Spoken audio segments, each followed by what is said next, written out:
Goedemiddag. Hey. Dankjewel. Er wordt in alle gemeenten volop stemd. Ook in Boetenpost rijdt je de bussen maar de uren voller. Van 18 jaar aan met stemmen en nog net eens een weekend na signeertje mocht Joren Woertink Joert voor het eerst naar de stembus. Voor hem een wichtig moment.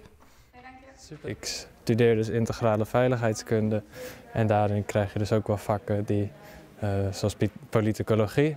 En ik vind het wel hartstikke belangrijk en dat krijgen we ook mee vanuit de opleiding natuurlijk. Maar nee, dit is het moment om je stem te laten horen. Dus wat dat betreft, ik vind dat heel belangrijk. Op het moment dat je ergens een mening over hebt, dan kun je op deze manier dus iemand jou laten vertegenwoordigen in de provincie of bij de waterschappen.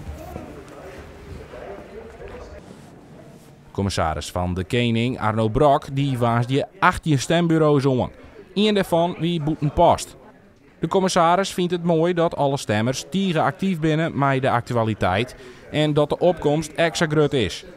Onder de jongerijn had de provincie er ook van alles aan dienen om het stemmen te stimuleren. We hebben kranten uitgebracht en we doen ook orenacties om jongeren meer te beloeken. En de tak komt sluit bij de jongeren. En het zou net best wezen als een grootste part van de jongeren net komen te stemmen. Dus zij moeten een gebruik maken van het recht. En de vorige keer zien wij Friesland al heeg, haast 60% opkomst. En wij zijn, we hopen dat het dit keer boven de 60 uitkomt. Werd Brok dus hoopt en sjocht dat jongeren manmachtig naar de stembus gingen, sjocht Joren ek dat er vanuit de politiek nog wel een tosje biek in. Zo zou het nevens de 18-jarige wel een goed ding wezen om groepen die het haststem gerjochteld binnen uit te nodigen achter de schermen in het politieke landschap. Ik denk dat het nog best ver van jongeren afstaat, zeg maar. Het zijn ingewikkelde onderwerpen waar zij zich mee bezighouden.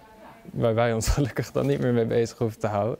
Dus ik denk dat het hem daar vooral in zit. Ik denk dat die grote dingen misschien juist nog wel aantrekkelijk zijn om een beetje te volgen. Maar juist die ingewikkelde kleine regelgeving, dat maakt dat het wat ingewikkeld wordt om alles te volgen.